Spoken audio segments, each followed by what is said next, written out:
하나님께서 우리에게 주시는 하나님의 말씀은 고린도후서 5장 7절입니다. 다 같이 한 목소리로 받들겠습니다. 시작. 이는 우리가 믿음으로 행하고 보는 것으로 하지 아니함이로다. 아멘. 우리는 지금 그리스도인의 생활 지침 8가지 중에서 4번째 말씀입니다. 예수님 믿고 나면 거듭난 우리는 어떻게 살아야 되는가? 첫 번째, 그리스도 안에서 살아야 된다. 두 번째, 하나님의 말씀으로 살아야 된다. 세 번째, 하나님의 성령님으로 말미암아 살아야 된다. 오늘 그 4번째는 믿음으로 살아야 된다 하는 거예요. 오늘 말씀은 우리 기독교 신앙의 가장 중요한, 매우 중요한 이슈 하나를 해결해 주십니다.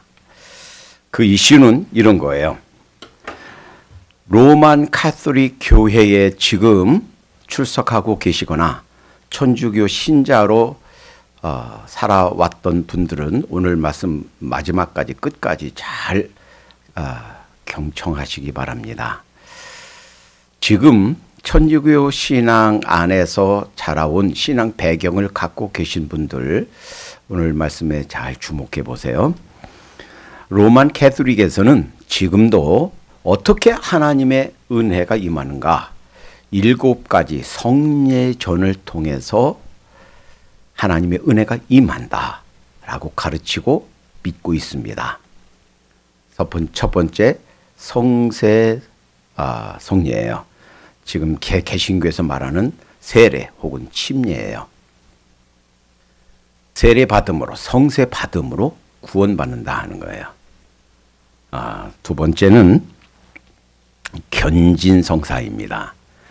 흔히 우리 개신교에서 말하는 안수기도예요. 견진성사로 성령님 받는다, 성령 받는다. 세 번째는 성체성사입니다. 그들이 성찬식이라고 불러요. 침례교는 성찬식이라고 부르지 않는다고 그랬죠. 주의 만찬이라고 불러요. 성찬식이라고 부르는 침례교 목사님이 계시면 그분은 침례교에 대해서 뭘 모르는 거예요. 로만 캐톨릭에서는 성찬식이라고 부르는데 우리는 성찬식이라고 안 부르고 주의 만찬이라고 부릅니다. 이 로만 캐톨릭에서는 이 주의 만찬 때 그 포도주 잔이 실제 예수님의 피로 변하고 예수님의 몸으로 그 빵이 변한다. 그래서 우리가 죄 용서함 받는다라고 가르치고 믿고 있습니다. 고해성사.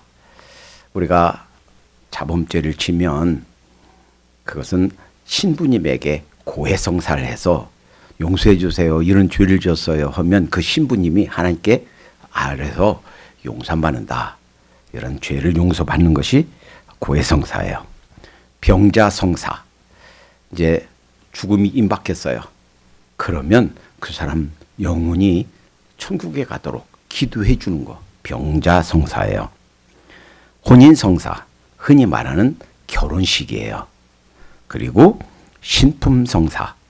우리가 말하는 전도사 혹은 목사, 선교사, 안수 기도예요. 이런 7가지 성례전을 통해서 하나님의 은혜가 임한다 하는 거예요. 그러니까 어떻게 구원받는가? 성세성사, 즉 세례 혹은 침례 받아야 구원받는다 라고 가르칩니다. 이것이 맞습니까? 자, 지금 현재 캐톨릭 교회, 천주교에 다니고 계신 분들은 잘 생각하시기 바랍니다. 그것이 오랫동안 가르쳐온 교회 전통인데요. 지금 이 세계가 로마 캐톨릭은 하나예요. 이 거대한 교회에서 로마 캐톨릭 교회에서 가르치는 전통을 그럼 다 무시하고 버리란 얘기입니까? 심각하게 생각하시기 바랍니다. 지금 천주교회, 로마 캐톨릭 교회에 출석하고 계신 분들은 여러분의 영원한 미래를 교회 전통에 맡길 겁니까? 하나님의 말씀에 맡길 겁니까? 저는 이렇게 얘기하지 않습니다. 천주교회 다니면, 로만 캐톨릭에 다니면 다 지옥 갑니다. 저는 그렇게 얘기하지 않습니다. 그런데 여기 책도 있어요. 로만 캐톨릭에서는 전 세계 각 교회에 하나님 말씀을 해석해서 배포하는 교황청 교리국이 있어요. 그 교리국에서 일하던 신부님이 한 분이 아무리 생각해봐도 이 로만 캐톨릭에서 믿는 이 복음, 이 도리가 십자가의 도가 틀렸다라고 생각해서 거기를 사임하고 뛰쳐나왔습니다. 그리고 개신교 목사님이 되었습니다. 그리고 책을 썼어요. 그 책이 번역돼서 있습니다. 이분의 책, 두꺼운 책이에요. 로만 캐톨릭의 그 교리들, 주장들, 전통들 다 분해해 놨습니다. 총 결론이 뭔지 아세요? 로만 캐톨릭에는 복음이 없습니다. 제가 하는 얘기가 아니에요. 로만 캐톨릭 교황청이 교리국에서 그 하나님 말씀을 해석해서 전 세계로 배포하던 목사님이, 지금은 목사님이 된 그 목사님이 내리는 결론입니다. 1517년 마틴 루터가 자기가 원래 종교 개혁하려고 했던 건 아닌데 결과적으로 로만 캐톨릭이 가르치는 것이 틀렸다 해서 종교 개혁이 이루어졌습니다. 그리고 나서 로만 캐톨릭이 우리도 우리 자신들의 믿음을 정리해보자 하고서 만난 것이 1563년 트렌트 종교회의예요. 이 트렌트 종교회의에서 아주 중요한 결론을 하나 정리합니다. 이런 거예요. 인간의 자유의지나 하나님과의 협력을 부인하는 자, 인간에게는 자유의지가 있다는 거예요. 그래서 자기 마음대로 하나님께 나올 수 있다는 거예요. 자기 선행, 자기 덕, 공덕 다 우리가 쌓을 수가 있고 스스로 하나님께 나올 수 있다는 거예요. 그래서 인간의 자유의지나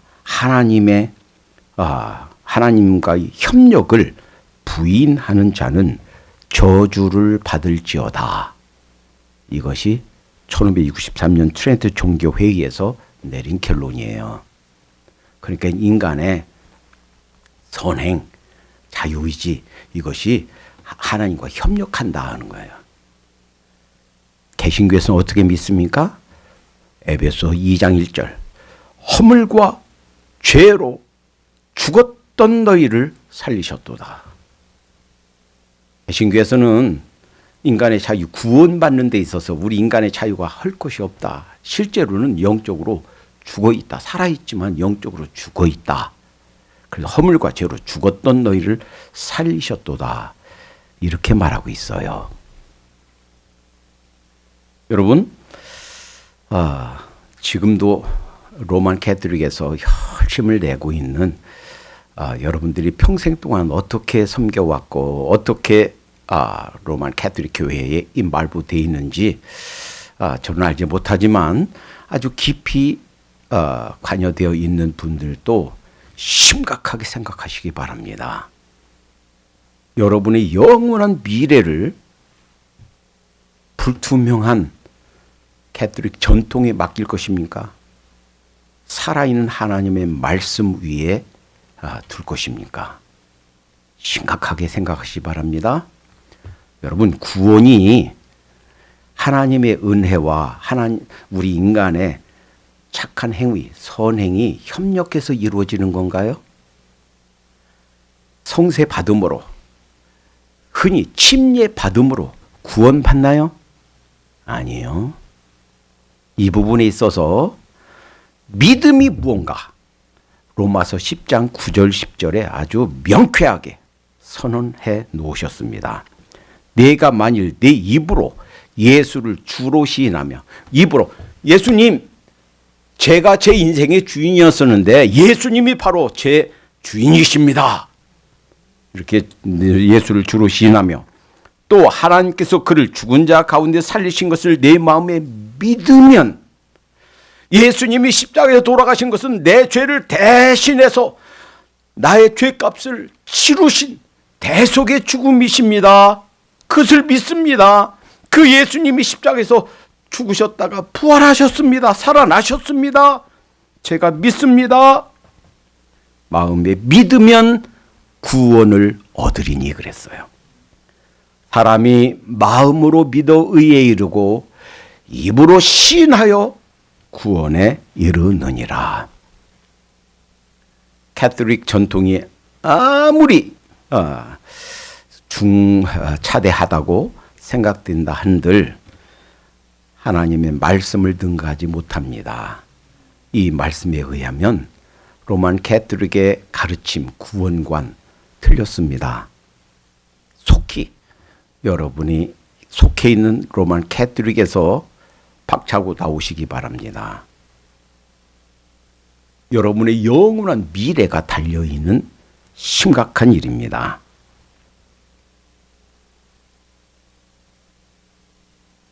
개신교들도 우리 개신교회 침례교, 감리교, 장로교, 오순절교 많은 개신교들도 이렇게 오해하면 큰 오산입니다. 그러면 내가 구원받는 이 구원의 근거는 그럼 믿음 아닙니까? 믿음입니다. 죄송하지만 틀렸습니다. 믿음이 우리 구원의 근거가 아닙니다.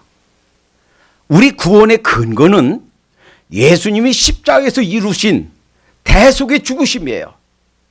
그분이 내 대신 당하신 랜섬, 속전으로 자신의 생명을 하나님께 올려드린 예수님의 죽으심, 그리고 부활하심, 예수님의 희생, 하나님의 은혜가 구원의 근거예요. 아니 그러면 믿음은 뭡니까? 믿음은 구원을 얻기 위한 수단, 구원을 얻기 위한 방편입니다. 로만 캐톨릭 사람들뿐만이 아니라 개신교에서도 이런 많은 오해를 하는 것이 믿음이에요. 그러니까 우리 믿음의, 우리 구원의 근거는 그리스도의 죽으심과 부활이고, 그리고 내가 구원받는 하나님의 자녀가 되는 방편, 수단이 믿음이구나. 그래야 바른 믿음인 줄로 믿습니다. 문제는 이거예요. 믿음이 있는가 없는가 어떻게 합니까? 제 가까이에도, 제 가족 중에서도 저보다도 먼저 주님과의 첫사랑을 경험한 분이 있습니다. 그런데 지금 교회를 안 나가세요. 이렇게 생각할 수 있어요. 아이고, 저는요, 비록 지금 교회는 안 나가지만 하나님을 믿는 믿음은 내 안에서 버리지 않았습니다. 그렇게 항변할지 몰라요? 죄송합니다.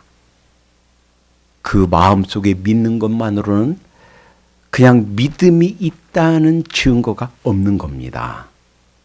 적어도 내가 그 예수 그리스도를 믿는 믿음 버리지 않았고 믿음이 있습니다라는 것을 증명하려면 적어도 구원받은 하나님의 백성들이 모인 이 믿음의 공동체에 와야 돼요.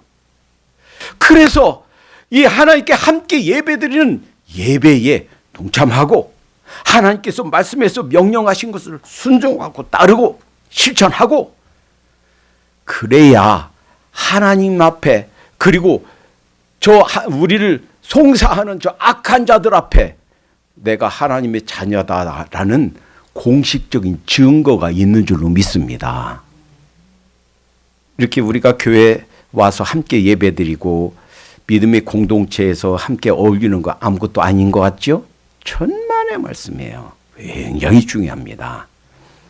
우리가 처음 믿을 때 침례받는 거 아무것도 아닌 것 같죠? 아니에요. 마지막 심판대에서 악한 자들이 송사할 겁니다. 하나님, 저 녀석 보세요. 이 세상 살 때 저렇게 못되게 살았지 않습니까? 그때 무엇을 하는 예수님께서 보이겠어요? 그래, 맞다. 저 녀석 엉망으로 살았어. 그런데 나 믿는다고 하나님과 사람들 앞에 공식적으로 공적으로 선언했다. 봐라, 몇 월 며칠 침례받지 않았느냐? 자기 마음으로 믿고 입으로 시인하지 않았느냐? 예수님께서 우리를 변호하시면서 증거들을 댈 겁니다.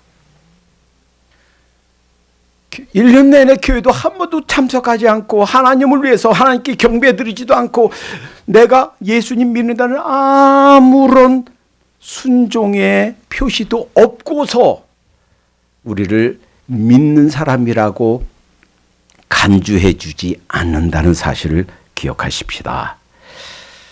이 사실을 역사상에 있었던 몇 가지 사건을 통해서 우리에게 분명하게 가르쳐 주십니다.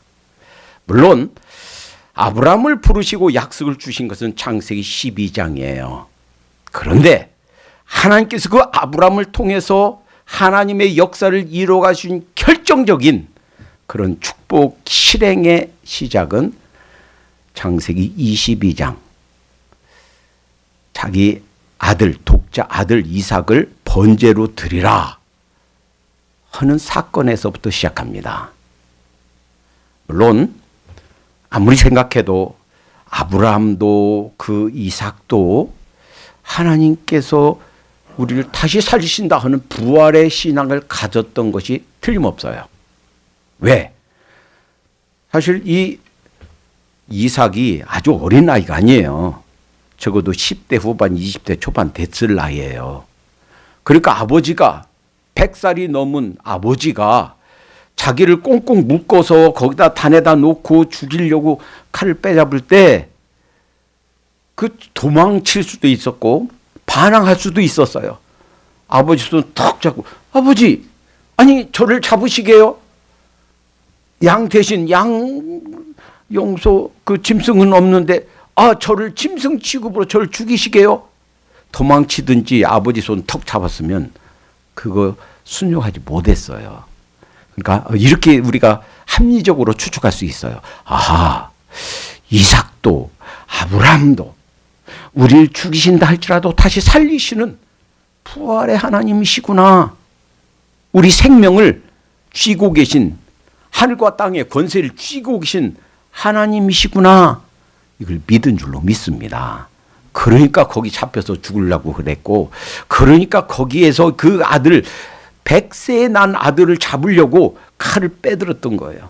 그런데 그 순간 어떻습니까? 하나님의 사자가 급히 말씀하십니다. 사자가 가라사대 그 아이에게 내 손을 대지 말라. 아무 일도 그에게 하지 말라.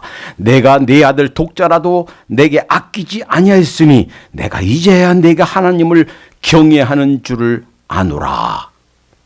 그러니까 그 믿음이, 아브라함이 하나님을 믿는 그 믿음이 순종으로 하나님께서 번제로 드리라 하는 말씀에 실제로 순종함으로 입증이 된 거예요.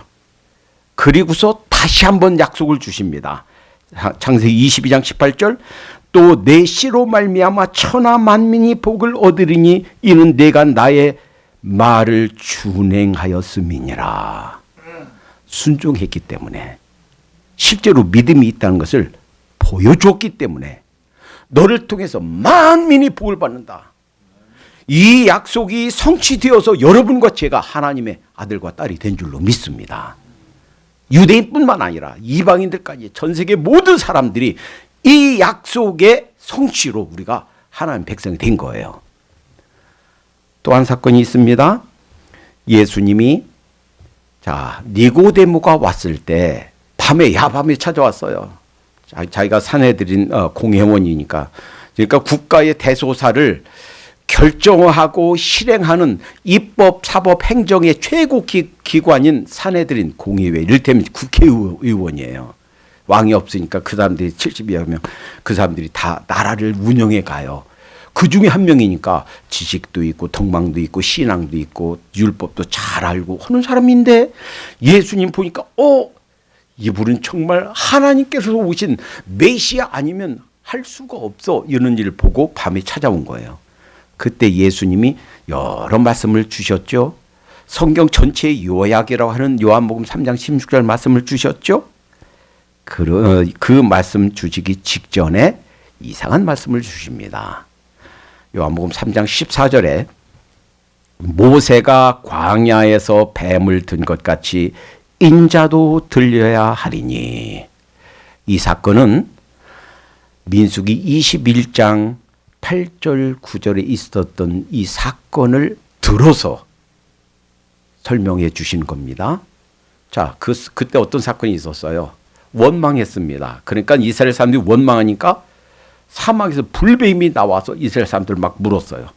그런데 이 독이 있는 불뱀이 물으니까 그 독이 막 번지기 시작해요. 그래서 사람들이 죽어갑니다. 하나님께서 모세에게 명령하십니다. 모세야, 네 노수로 뱀을 만들어서 그것을 장대에 세워서 자, 사막 가운데 딱 세워라. 그리고 뱀에 물려서 죽어가는 사람들이 그것을 턱 쳐다보면 낫는다. 자, 그 부분 제가 읽어볼 테니까 더 들어보세요. 민수기 21장 8, 9절. 여호와께서 모세에게 이르시되 불뱀을 만들어 장대 위에 달라 물린 자마다 그것을 보면 살려라.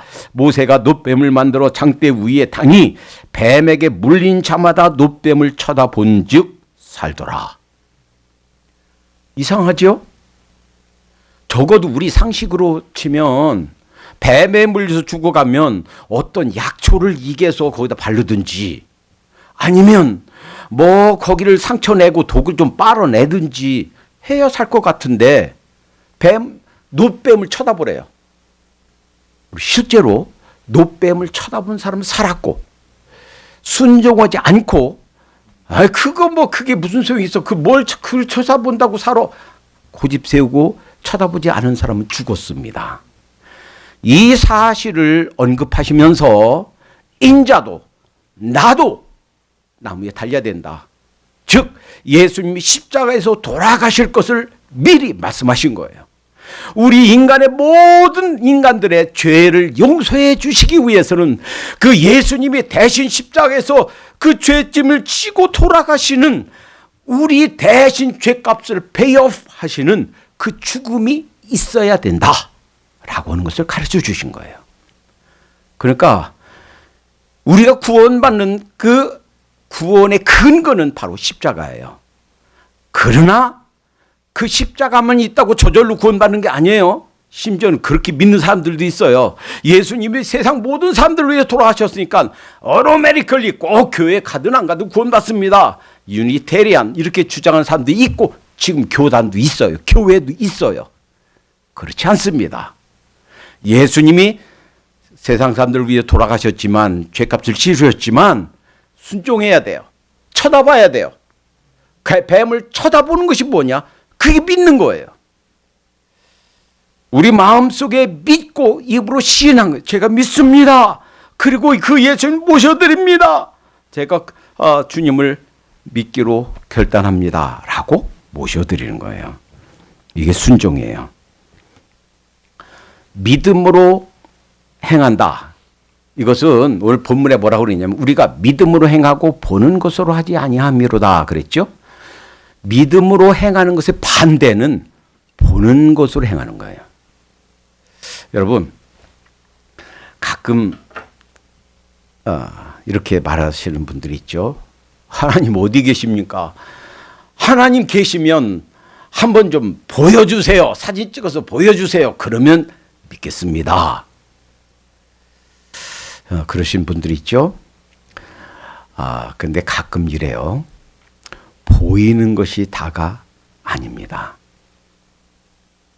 이 세상에는 보이는 것도 있지만 보이지 않는 것도 있습니다.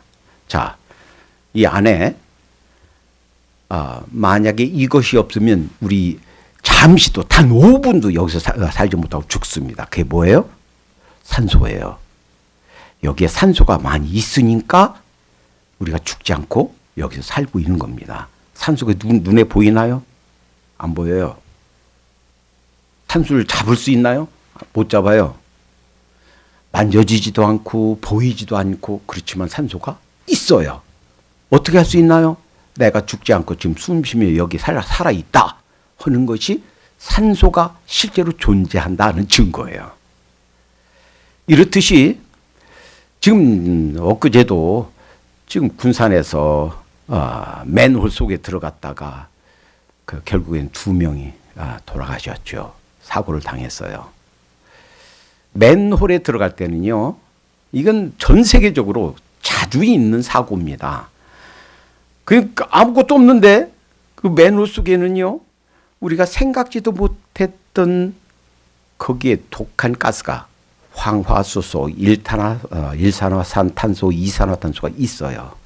그래서 그냥 들어가면 안 돼요. 보니까 아무것도 없는 것 같아도 들어갈 때 방독면 쓰고 장비를 갖추고 그러고서 들어가야 돼요. 누가 들어가서 안 나오니까 꺼내려고 갔다가 그 사람도 거기서 이제 심정지가 돼서 이를테면 숨이 멎은 거예요. 그래서 결국은 한 5명이 들어갔다가 3명은 살고 2명은 죽었어요. 왜 그런가? 보이진 않지만 거기에 실제로 이런 가스들이 보이지 않는 어떤 물체들이 있기 때문이에요. 마찬가지입니다. 우리 영혼도 안 보여요. 하나님도 성령님도 안 보여요. 사탄도 악한 영도 안 보여요. 그렇지만 실제로 있어요. 이 공기 중에 산소가 있듯이 맨홀 속에 황화수소, 일산화탄소, 이산화탄소가 실제로 거기 있듯이 천국도 지옥도 있습니다. 하나님도 악한 영도 실존합니다. 그러니까 보는 것으로만 믿으면 이 보는 것이 다다라고 생각하면 필연적으로 다윈의 진화론으로 가요. 유물론으로 가요. 공산주의로 가요. 보이는 것이 다다라고 생각하면 결국은 이 세상 것만 보고 이 세상 것만 의지하고 삽니다. 보이지 않아도 만져지지 않아도 실제로 존재하는 것들이 세상에 많습니다. 아브라함이 내 본토 친척 아비 집을 떠나라 했을 때 아무런 대책도 없어요. 거기 가면 누구 아는 사람 있을 텐데 아이고 어떻게 누구 도움받아서 아무런 대책도 없어요. 만져지는 것도 없고 아무것도 의지할 사람도 없고 그렇지만 그 말씀에 순종해서 갔을 때 하나님께서 그를 통해서 구원의 역사를 이루어가기 시작한 줄로 믿습니다. 자, 우선 이것을 기억해야 되겠습니다. 그러면 믿음으로 산다, 믿음으로 행한다 하는 것이 무슨 의미인가? 요거 하나만 가지고서도 수많은 말씀을 생각할 수 있는데 가장 중요한 것 몇 가지만, 3가지만 정리하겠어요. 첫째는 믿음으로 행한다 하는 것은 내 선, 나의 공덕, 나의 착한 일, 내가 행한 나의 의를 의존하지 않고 예수님이 내 대신 세워주신 의, 예수님이 내 대신 갚아주신 죄사함, 예수님의 의를 의지한다 하는 의미인 줄로 믿습니다. 가끔요, 이렇게 좀 착한 일, 선한 일 하고서 자기의 공을 자꾸 얘기하는 사람이 있어요. 내가 이것도 행했는데, 내가 저것도 행했는데. 여러분 기억하시기 바랍니다. 하나님 앞에, 교회 앞에, 또 사람들을 위해서 행한 선한 일이 있으면 단 한 번도 그걸 다시 언급하고 자랑하고 공을 내세우지 마시기 바랍니다. 만약에 그거 내세우고 자랑하고 하면 이 다음에 주님께 받을 상급이 하나도 없어요. 마태복음 6장 읽어보고 또 읽어보세요. 그런 사람은 어떻게 했다고요? 이미 자기 상을 받았느니라. 이 땅에서 다 받아버린 거예요. 내가 그 누구를 위해서, 부모님을 위해서, 자식을 위해서, 친구를 향해서, 저 불신자들 향해서, 교회를 향해서, 그 누구를 향해서도 하나님을 향해서 선한 일을 한 것 눈꼽만이라도 있으면 그거 자랑하고 그 의를 내세우고 하려고 하지 말란 얘기예요. 그냥 언급하지 말고 그냥 하나님이 보시니까 하고서 그냥 묻어둬야 하나님께서 상급으로 내려주실 일이 있는 줄로 믿습니다. 자기 의를 의지하지 않는다. 믿음으로 산다 하는 얘기는 주님께서 나를 위해서 행하신 그 은혜를 의지하고 산다는 줄로 믿습니다. 두 번째는 이 예수님의 재림과 심판을 기억하면서 이 땅에서 만족하는 삶, 이 땅에서만 누린 삶이 아니라 그 심판을 준비하는 삶을 산다 하는 의미인 줄로 믿습니다. 오늘 고린도후서 5장 7절 말씀은요, 그 1절부터 시작해서 10절까지 쭉 말씀하시는 도중에 하신 말씀이에요. 1절부터 제가 읽어보겠습니다. 만일 땅에 있는 우리의 장막이 무너지면 하나님께서 지으신 집, 곧 손으로 지은 것이 아니요 하늘에 있는 영원한 집이 우리에게 있는 줄 아나니. 여러분과 저는요, 언젠가는 이 세상을 떠날 겁니다. 이 육신 장막 벗을 겁니다. 이 육신 장막이 영원한 내 집이 아니에요. 육신 장막 벗을 거예요. 우리 육체는 땅에 놓고 주님 품에 갈 거예요. 그런데 그게 끝이 아니에요. 주님께서 새 몸을 입혀주실 겁니다. 주님께서 재림하실 때 이 세상 끝날에 우린 새 몸을 다시 입게 돼요. 그때, 자, 중간 생략하고 10절만 읽어드리겠습니다.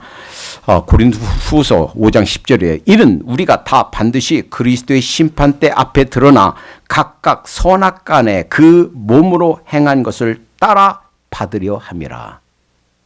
제가 이 말씀 살펴보기 위해서 컴퓨터 구글에 천국에서 받을 상급이 다 같은가 치니까 수많은 가르침, 글들, 논문들 뜨는데 참 기가 막힌 사실을 봤어요.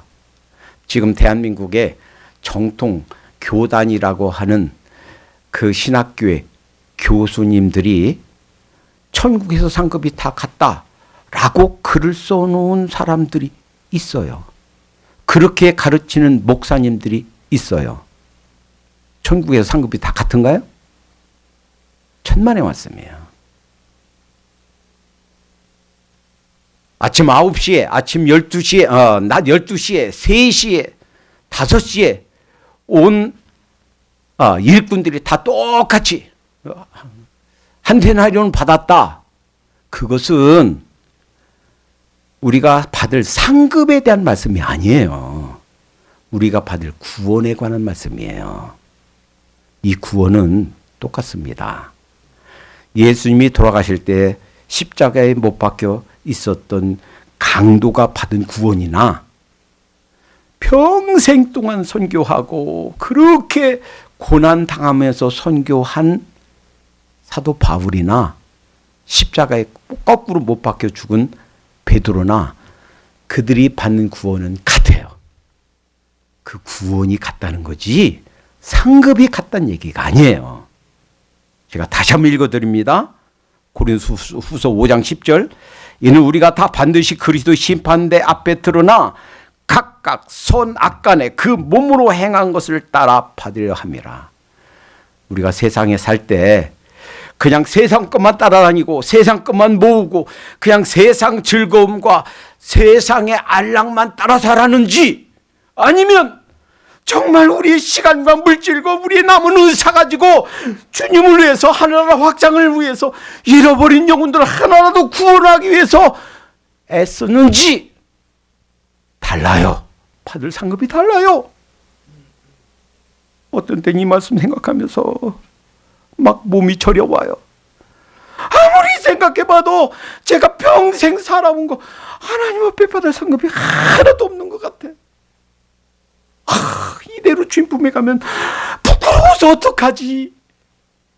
몸이 떨려와요. 여러분, 구원은 다 똑같이 받지만 상급은 다 다릅니다. 이 심판을 준비하는 사는 삶, 세상 것 만족하고 세상 것 따라하고 세상 것 귀히 여기며 사는 삶이 아니라 그날을 준비하며 사는 삶이 믿음을 따라 사는 삶인 줄로 믿습니다. 또 하나, 이 세상과 내 자신 그리고 악한 세력을 이기기 위해서 내 힘만 의지하지 않고 성령님의 도우심을 간청하고 의지하는 삶, 이것이 믿음으로 사는 삶인 줄로 믿습니다. 내 자신만 의지하면 넘어질 수밖에 없어요. 쓰러질 수밖에 없어요. 그러나 성령님 도와주세요 의지하면 하나님께서 힘 주시고 성령님께 도와주십니다. 보이진 않지만 산소가 있는 것이 사실이듯이 보이진 않지만 성령님께서 이 자리에 우리와 함께 계시는 줄로 믿습니다. 성령님께서는 우리의 일터에도 내 가정에도 내 쉼터에도 내가 걸어간 그곳에도 성령님이 함께 계신 줄로 믿습니다. 그 주님을 의지하며 사십시다. 이렇게 믿음으로 행하면요, 반드시 현세와 내세에서 갚아주신 하나님이세요. 갈라디아서 6장 7절, 스스로 속이지 말라. 하나님은 만물이 여김을 받지 아니하시나니 사람이 무엇으로 심든지 그대로 거두리라. 오늘 제 아들이 오기로 했는데 아마도 배가 문제가 있나 봐요. 못 왔어요. 처음에 4살 때 미국에 왔습니다. 얘가 잘 안 먹어요. 그러니까 키가 작았어요. 4살 때 뉴올리언스 아빠가 유학 오니까 거기 따라왔는데 반 애들이 거기는 그 학교는 백인이 한 명도 없고 황인종은 자기하고 그 한국인 여학생 거기 목사 아들이에요. 목사 딸 2명밖에 없어요. 그런데 키가 머리 하나 차이가 나요. 그래서 학교 갔다 오면 그래. 아빠 같은 반 형아들이 나 때려. 응? 머리가 하나 더 크니까 형아들이래요. 같은 반 프리킨더 학생들 애들인데 한 번은요 교복 그 노란 교복 단추 5개가 다 떨어져 왔어요. 어디 있는지. 얘를 붙잡고 막 얼마나 휘둘르는지 단추가 다 떨어졌어요. 한 번은요 그 반 애들이 손톱으로 긁었는데 왼쪽 얼굴 한 1cm 정도 한 0.5cm 푹 파여서 손톱 자국이 빨갛게 나서 진물이 흘러요. 마음이 무너집니다. 다음날 애를 데리고 학교에 갔어요. 학생들도 다 까만 흑인이고 선생님도 까만 흑인인데 덩치가 막 이것만한 여자 선생님이 아마 저를 일부러 보라고 그랬는지 평소에 하는 짓인지 모르겠어요. 흑인 애들이 떠들고 소리 지르고 막 뛰니까 멱살 확 잡더니 번쩍 들더니 집어 던지고 따귀로 얼굴을 그 어린애를 딱 때리는 거예요. 제가 그 모습 보면서 저 정도니 우리 수범이 그렇게 해놓은 거 이건 일도 아니다. 그때 선생님한테 얘기했더니 학교에서는 그런 일 없었대. 그런 일 절대 없었대. 그렇다고 그래서 이제 미국에서 처음 와서 첫 학기인데 어떻게 할 수도 없고 미국 문화도 모르고 학제도 모르고 다음날 선생님에게 선물 하나 사줬습니다. 그리고 얘기를 했습니다. 사실은 그때 제가 한국에서 외국어 학원, 입시학원 세워서 직접 운영하면서 초등학교부터 대학교까지 충남대, 배제대, 과기대, 대학원생들까지 강의 영어 가르치러 다녔어요. 근데 애들한테는 안 가르쳤어요. 가서 본토 발음 배우라고. 여기 가서 얼마나 후회했는지 몰라요. 아무것도 영어 ABC도 발음 아무것도 모르고 와서 얼마나 천대받고 얼마나 얻어맞고 했는지. 그래서는 한 학기 겨우 선물하니까 그때부터 조금 달라지기 시작했어요. 한 학기만 고학기만 채우고 학교를 옮겨줬습니다. 그리고 나서 한 10여 년 애들을 좋은 학교 보내느라고 아침에 2시간, 오후에 2시간, 하루에 4시간을 운행하면서 살았어요. 그리고 얘가 6학년 이제 올라갔을 때쯤입니다. 그 6학년 될 때까지 막 미리 가르치고 영어도 가르치고 산수도 가르치고 해가지고 이제 영재반 기프티드 클래스에 들어갔어요. 근데 뉴올리언스에는 이런 사립학교가 있습니다. 유태인 사립학교. 초등학교 1학년부터 12학년까지 고등학교 3학년 12학년까지 있는데 1년에 학비가 18,000불이에요. 어떤 대학보다도 더 비싼 학교가 있어요. 거기에는 그 백인들도 거의 다 백인이죠. 그리고 유태인들 아무나 못 가고 뭐 변호사, 의사, 뭐 이런 뭐 그 기업의 CEO 이런 사람들 자녀만 보내는데요. 근데 제가 어떻게 했습니까? 잘 가르쳐야지 싶어서 그 학교에 찾아갔습니다. 얘가 기프티드 클래스 영재반 들어가기 위해서는 별걸 다 체크해요. 뭐 EQ, IQ 뭐 다 성적 다 해서 다 증거를 가지고 갔습니다. 제가 여기 신학대학에 박사과정에 있는 학생인데요. 이 애가 영재반에서 이 공립학교에서 공부를 잘하고 뛰어납니다.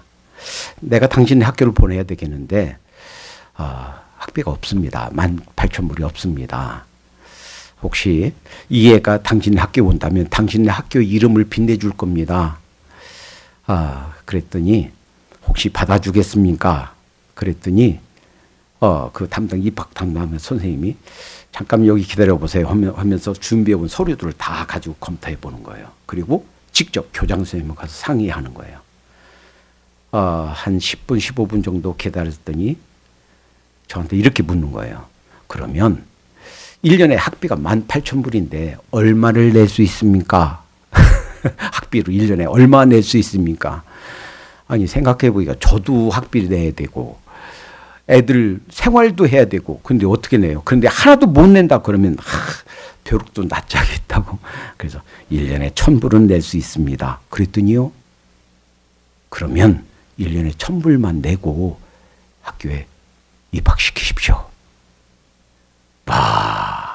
얼마나 감사하고 얼마나 기쁜지. 그런데요. 이 애가 이제 학교를 갑니다. 첫날 갔다 오더니요. 얼굴이 막 상기돼 있어. 막 기쁨이 가득 차 있어. 아빠, 이 학교 진짜 좋은 학교야. 선생님들 정말 실력이 있어. 그래서 이때까지 5학년 때까지 사실은 학교 가면 그 반에서 1명, 2명 특수반에 있는 영재반에 있는 사람을 뽑아서 같이 미리 3학년 때 한 5, 6학년 거 4학년 때 뭐 미리 공부했어요. 그래서 미리 했는데 거기는 그냥 그 학년에 미리 다 배우는 거야. 다 일반 공립학교에서 배운 거 다 미리 배우는 거야. 선생님도 실력이 있고요. 죄송하지만 그때까지 랍스터를 한 번도 못 먹어봤어요. 근데 얘가 갔다 와서 그러는 거야. 아빠, 오늘 점심에 랍스터를 주는 거야. 랍스터. 식비 따로 내지도 못하거든요. 1,000불만 내고 다니는데 점심에 랍스터를 준대. 하루하루 갔다 오는데 막 갔다 오면 막 신이 나가지고 막 얼마나 기쁨이 환한지. 그런데 그렇게 해서 그 학교를 6학년 딱 일주일 다녔습니다. 일주일 다녔는데 카트리나가 터진 거예요. 그래서 이 애틀랜타로 왔습니다. 그리고 나서 저를 뉴올리언스 신학교에서 풀타임 교수로 쓰겠다고 해서 이제 교수 요원이 됐습니다. 교수가 됐는데 그 그 1년에 18,000불 하는데 1,000불만 내도 되는데 거기를 돌아갈 수 없는 거예요. 한번 수범이 편해서 생각해 보세요. 얼마나 억울합니까? 그것은 보장도 있어요. 이제 6학년부터 시작되지만 12학년까지 1년에 18,000불씩 내야 되는 것을 1년에 1,000불만 내고 거저로 공짜로 다니는 거예요. 점심도 다 줘요. 이런 것을 포기해야만 됐어요.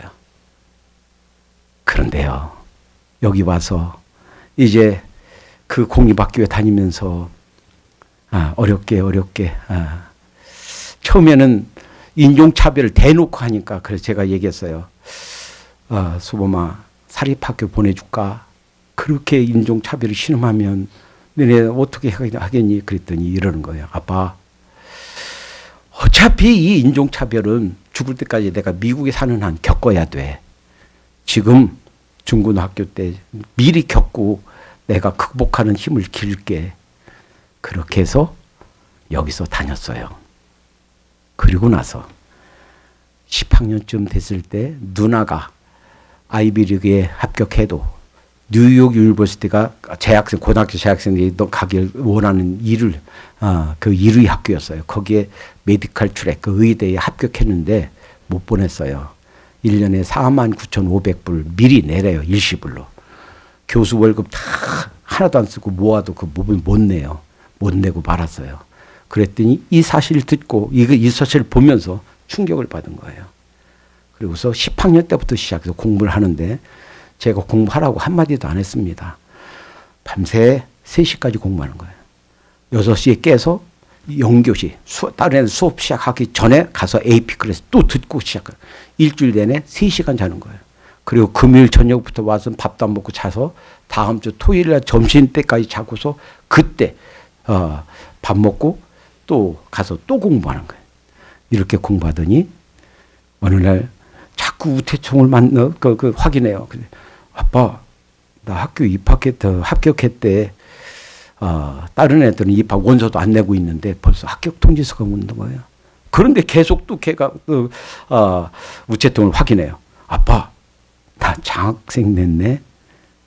전액 장학금을 줍니다. 근데 내셔널 메릿 그 PSAT 그 보고 그 국가에서 준 장학금이 있어요. 처음엔 세미 파이널리스트 했다가 파이널리스트 했다가 결국 됐어요.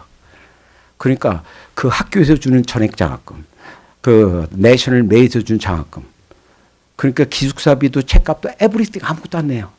4년 동안.